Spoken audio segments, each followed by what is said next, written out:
SNK celebrated its 40th anniversary last year in 2018. It released a collection of games last year that has now made its way over to the PlayStation 4.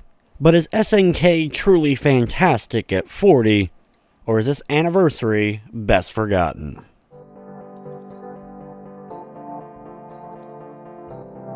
The SNK 40th Anniversary Collection is very much a classic game compilation, including 24 classic SNK titles.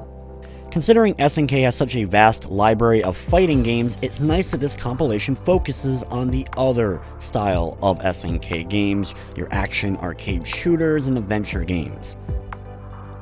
Included here are the likes of Bermuda Triangle, World War, the Ikari Warriors trilogy, which are quite challenging even today. Some of my favorites, though, included in this compilation are Guerrilla War, P.O.W, and the highlight above all, Crystalis.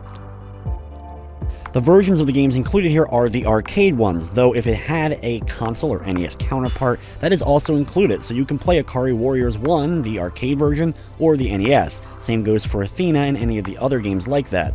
Crystalis never had an arcade version, so you're only getting the console version of that, and the same goes for only arcade versions of the games that never saw console ports.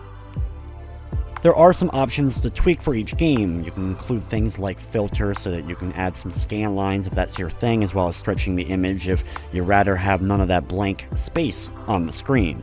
There's also some difficulty options and the like to change up depending upon which game you're playing, and to make things even more accessible, there is a video included for each game that you can watch. It shows a complete playthrough of the game, so you can kind of figure out what you're supposed to actually do in each game if you get stuck, as well as there's also the rewind and save state option, so you can save at any point and come back whenever you want, as well as rewind anytime you end up making a mistake. As far as the games playing, though, they played perfectly fine. I didn't notice anything out of the ordinary. I'm not as familiar with every one of these titles, so I can't say 100% certain that they all play perfectly, but all the ones that I am familiar with prior to this and playing them here, they all seem to play exactly the way they're supposed to. With the multiplayer, unfortunately there is no online, but all the games that do feature multiplayer, you can of course play them locally with multiple players. One of my favorite aspects about the game, though, was the museum. There's lots of hidden behind-the-scenes stuff, concept art. I really like the SNK Complete Works section that showed all the games by year that they were released. A lot of games that weren't included, obviously, in the compilation, but they include information on them, pictures on them, and the like, so you can find out more about SNK's history in this nice timeline, as well as there's also the soundtracks for each of the games that you can listen to as well.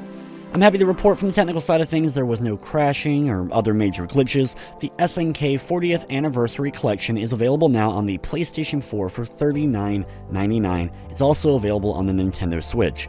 Unfortunately, though, it does not have a Platinum Trophy.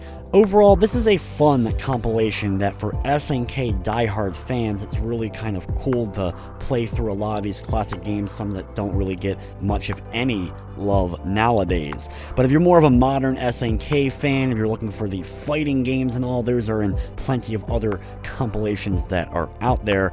I think, though, that it's still a bit pricey at $39.99. You may want to wait a little bit for a sale. I still really enjoyed it. I'm going to be giving it a 7 out of 10. That's going to wrap up this review. I'd like to thank you for watching, and of course, I hope you enjoyed.